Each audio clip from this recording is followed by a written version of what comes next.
Today I'm going to explore playing a dominant 7th 4-note arpeggio in contrary motion. But first I need to show you what a dominant 7th in parallel motion looks like and how it is composed. So if you have a C major scale and you want to play its dominant 7 chord, which will become a dominant 7 broken chord arpeggio, you go up 5 notes and you have G, skip, B, skip, D, F. There it is, and then it will repeat over and again. And the tricky thing about it is you have skips to start with, and then suddenly when you play the 7th, root, 3rd, 5th, 7th, the 7th and the root are a step away. You have to get used to unraveling a step after you play skips. And that's not common to most arpeggios, as you know, it's mostly skips. So we have a skip, skip, skip, skip, step, skip, skip, skip, step. So you can see the step is between the 7th and the root.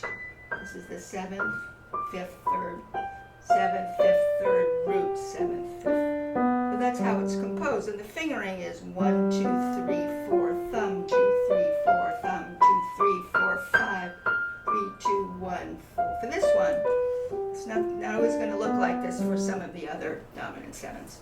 In the left hand, you're going to mimic that. You're going to have root, G, 3rd, 4, B, 5th, D, 3rd finger, 2, F, which is a 7th. Here comes the root, so it's 4, 3, 2, 1. And then it's 1, 2, 3, 4, thumb, 2, 3, 4, thumb, 2, 3, 4, 5. That basically is the dominant 7 in parallel motion. The thumbs meet on this one. So that's basically what's happening when you form a dominant 7 parallel motion arpeggio. Root, 3rd, 5th, 7th, dominant 7th, formed on the 5th degree of the scale. Now if you do it in contrary, now I'm going to be looking at different contrary motion dominant 7 arpeggios, which are tricky because of that inserted second between the 7th and the root. You have to be aware of that. Now what I usually do is I block out the arpeggio as follows. Let's first look at this hand. 2, 3, 4 block, swivel over thumb, 2, 3, 4 block, swivel over thumb, 2, 3, 4, I lean to the 5, which is the root. Now when I come down, I loop over without connecting, and I bring my thumb out quickly. My thumb's sort of in a cave here for a moment. I'm coming down lower now. Came down lower.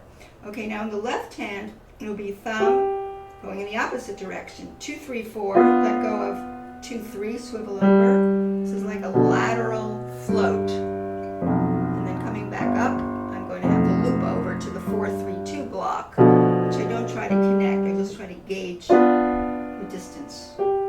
So I do it together. It's quite parallel in what the fingers being used are. So you have the thumbs, and you have a 2, 3, 4, 2, 3, 4 block in both hands. They both have 2, 3, 4. And I can let go of the 2, 3s in both hands, play a light thumb, go toward the 2, 3, 4, a light thumb, 2, 3, 4 blocks, and I do a little bit of a rotation sideways. And I loop over at the same time. I want to get that certainty of coming over. So I don't want any hesitations. I can wait a little bit and just think of the block over. It's an over block. That's what it is. Over block. There it is. So these are steps I use when I'm doing any dominant 7, and there'll be different fingerings for some of the others. So this is what I do next. I do my rhythms, which are dotted A 16th. So I do long, short, I go toward the piano.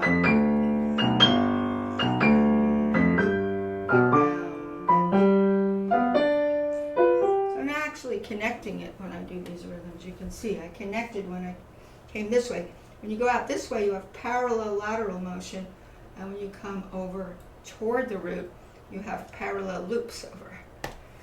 So that's something you should do before you actually take your inhale, exhale, lean, back up, loop around. If you did staccato, and this is fairly, moderate speed, we're not playing fast, you would snip it out, roll into the under thumb, lean, over, and over.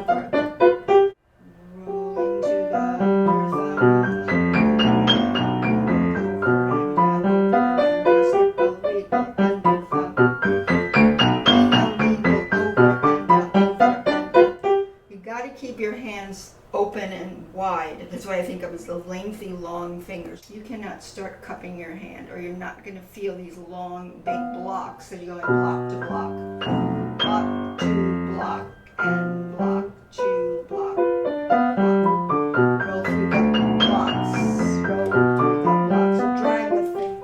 Look for your destination at the end. That's where you have that pulling out. Roll into the lean there. Snip. Lean your thumb. Soft under thumb.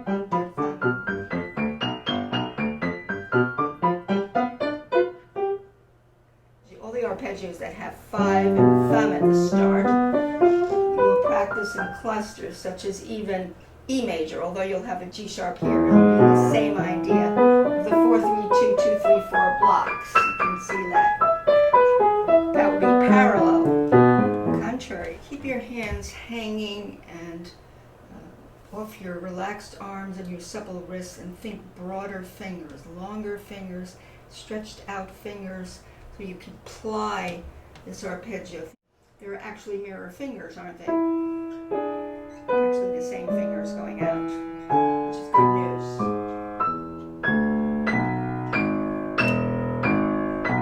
And remember to ply like the clay of the piano. Drag it. So we start less and roll into, of course, lateral motion here, and then in. Long finger readjust. Long finger readjust. If you blocked it, you would do this, like you did before. And loop over, find that middle 4, 3, 2s. And you can do some roll into the light, into the light.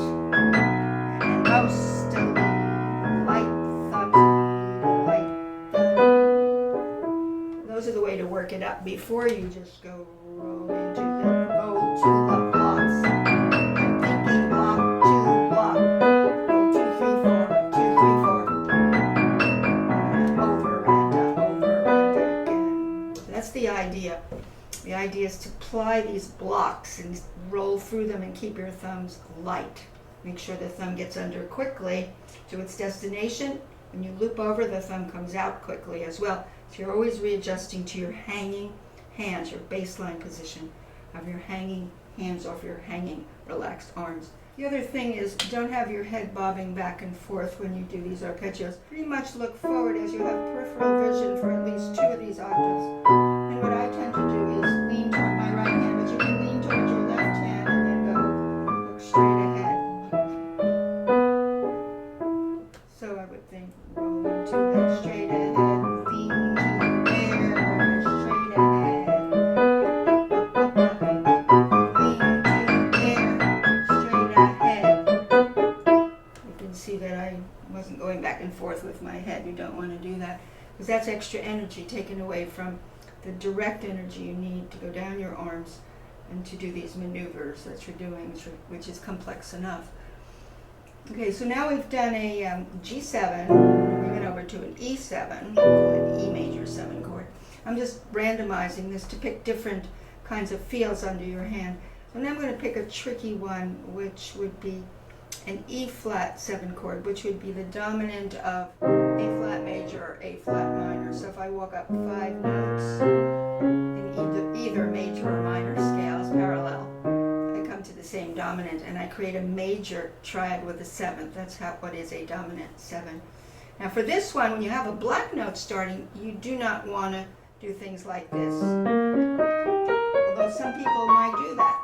It's possible. Come to think of it. I'm trying to think of how I would maneuver that. It's very, very awkward to do that, particularly in the left hand. So the fingering that I use, and it's probably pretty standard, to use a 2 on the root, which would be the 5th note, and the 3rd a thumb, the 5th a 2, a 3, a 4, a thumb, 2, 3, 4, 1, 2, 3, 4, 3, 2, 1, 4, 3, 2, long finger readjust. That's a different fingering, which really works well. This hand will be 2, 1, 4, 3, 2, 1, 4, 3, 2, 1, 4, 3, 2, 3, 4, thumb, 2, 3, 4, thumb, 2, 3, 4, thumb, 2. Actually, you have quite parallel fingers once again, because you have 2s, 1s, and then in the middle you have these blocks, which would be 4, 3, 2, 2, 3, 4. That'd be like a little block you could see right in the middle there. You can already see the blocks. I'm doing parallel blocks. Notice one hand is looping over while the other hand is dragging off the 4 here, speeding the process up a little bit. So if you do a lateral block, you let go of the 2, 3, and then you swivel over with the 4, like that. Here it's easy to play that block, and this is where you gauge the distance. You just loop over and bring your thumb out quickly. Loop over and bring your thumb out quickly. In this hand you have the loop over this way. Well, let's start this way. We have the lateral this way, and then we have the loop over coming up. So actually they're parallel motions. When you do in contrary, you have parallel motions, you can see. So you're looping over at the same time when you do it in contrary. So that would be the blocking for that. Notice the shift at the end in the left hand. 4, 1, 2. That's tricky. In the right hand, it's a lot easier. It's 1, 2, 3, 4. 1, 2, 3, 4.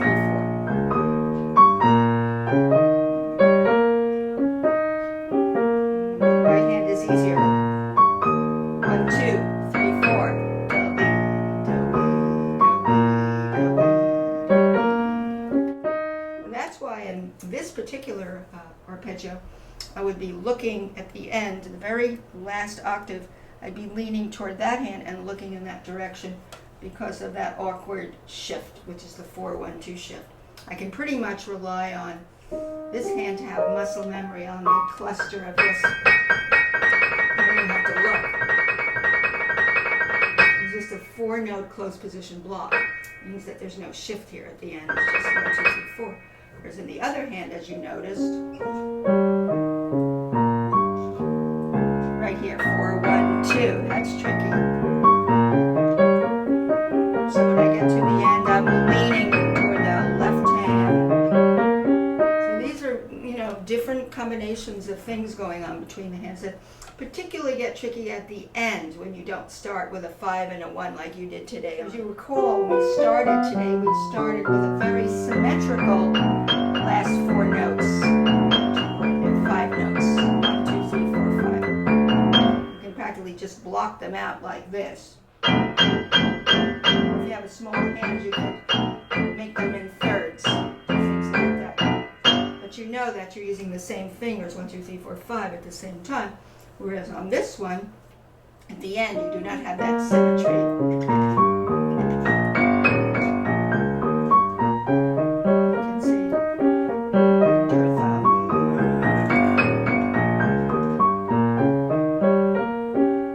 And you still started with the basic block. You're doing that.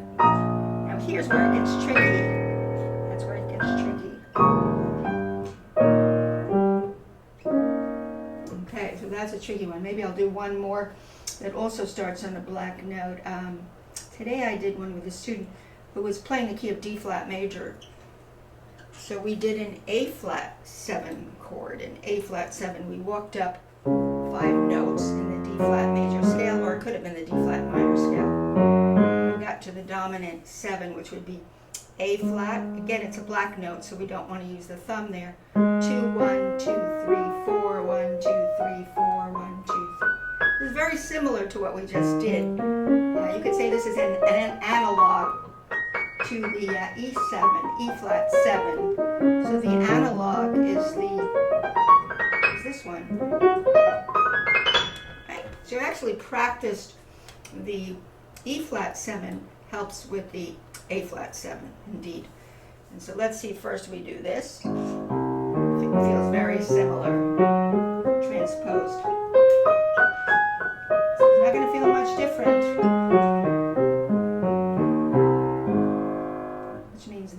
way, it will be doing this. And at the end, we'll have that same,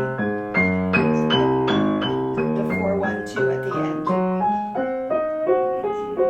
So that's why I'm leaning toward my left hand at the end. So you would similarly block like this and loop. So, you know, try to connect when you do the loop over that way. And also rhythms.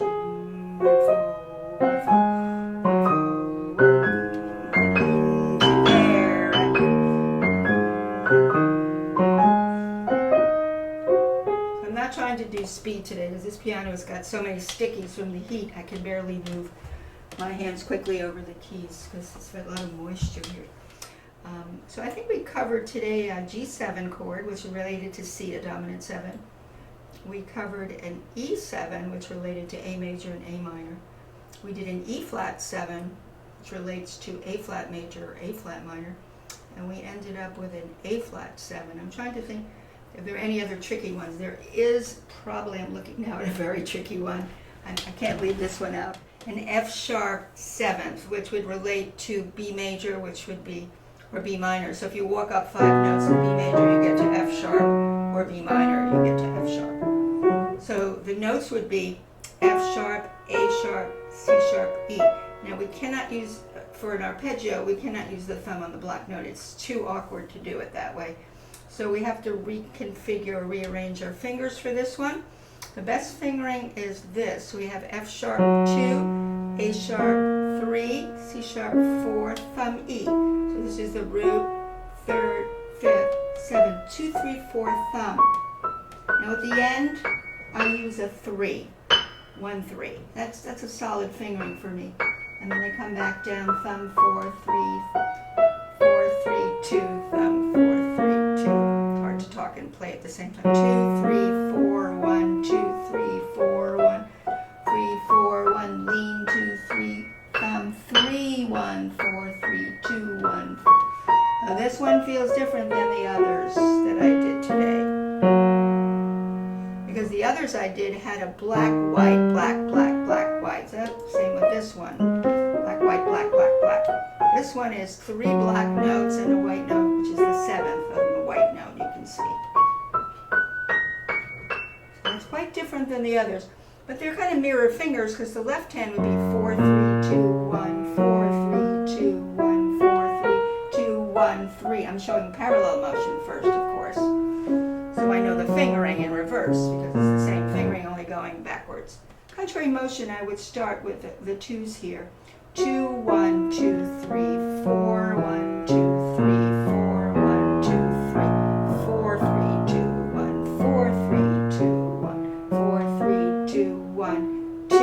It's because you have these overlapping fingers that it makes sense to do that.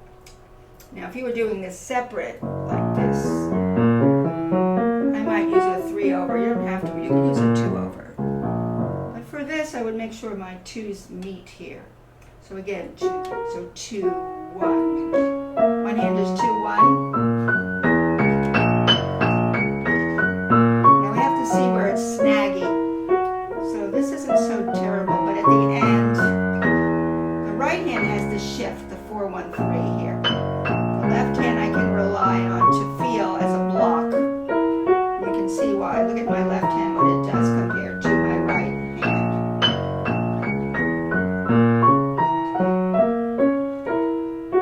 So the end, my left hand has a what? A 1, 2, 3, 4. So it's a big block. You do that in your sleep. You can look up at the ceiling and do that block. Whereas in this hand, when you go to the end, you have a shift, which is a little tricky. 4, 1, 3. Or if you like 4, 1, 2, you can do that as well.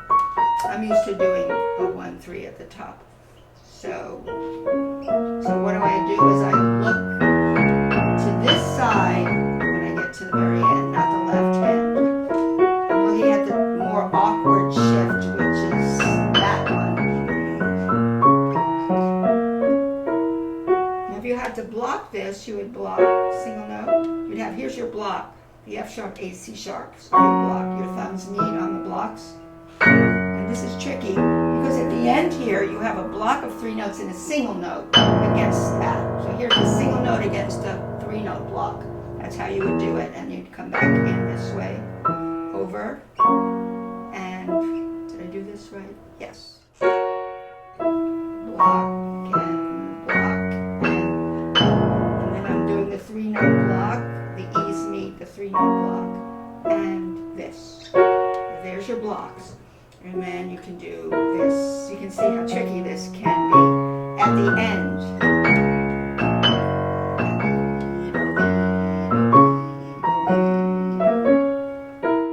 Okay, so that's a tricky one. I wanted to show that one because that is uniquely different than all the others, mostly because 3 black notes and a white note. But really what you're doing is traveling through these big blocks in your mind. The F sharp, H, C sharp blocks is what you're feeling. Don't think, feel.